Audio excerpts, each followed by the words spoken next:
je ne suis pas complètement surpris parce qu'aux États-Unis, les souvenirs de la guerre civile ont duré 100 ans après. C'est seulement aux années 60 du siècle dernier, 100 ans après la défaite du Sud, que le débat change pendant les années 60 avec, avec la révolution culturelle, les nouvelles questions sur le féminisme, homosexualité, etc., qui a changé le débat. Mais pendant 100 ans, le système politique américain a tourné autour des souvenirs de la guerre civile de 1865. Donc, ce n'est pas complètement surprenant que cette déchirure de la France entre 40 et 44, quand d'abord la plupart des gens ont accepté le maréchal Pétain, et puis à la fin, la plupart des gens ont conspué le maréchal Pétain, cette énorme déchirure, cette période très sévère de souffrance est toujours dans les mémoires.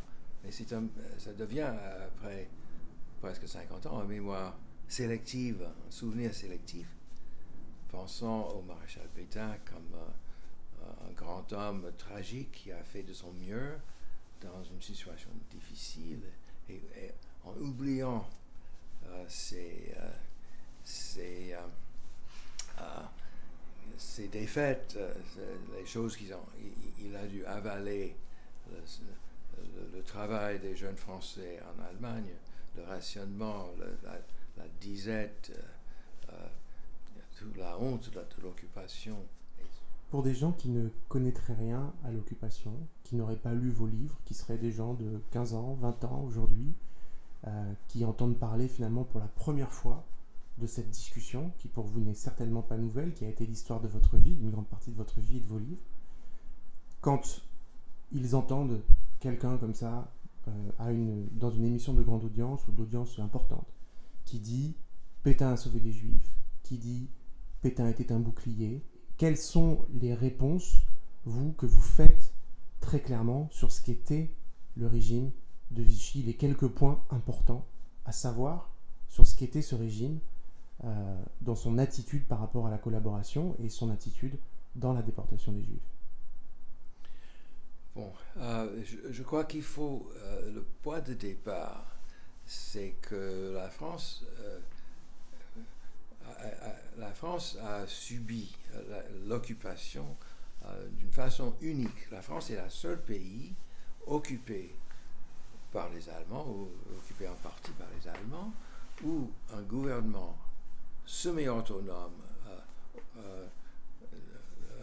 a survécu et a pu exprimer, a pu gouverner une partie de façon autonome. Donc c'est unique. Les autres pays battus ont été complètement occupés par les Allemands. La France a eu une mesure d'indépendance. Donc la France de Vichy, sous le regard des Allemands, a cru bon d'adopter un certain nombre de mesures qui, pour plaire aux Allemands, pour gagner une place dans l'avenir, dans l'Europe de l'avenir, qui serait dominée par Hitler. Et ces choses comprenaient l'expulsion des Juifs et l'aide à la déportation et la participation à une occupation où les Allemands prenaient tout, aider l'effort de guerre allemand. Les usines travaillaient pour l'effort de guerre allemand, les jeunes Français partaient travailler en Allemagne. La population française n'était pas à l'abri. Rien n'a été épargné à la population française.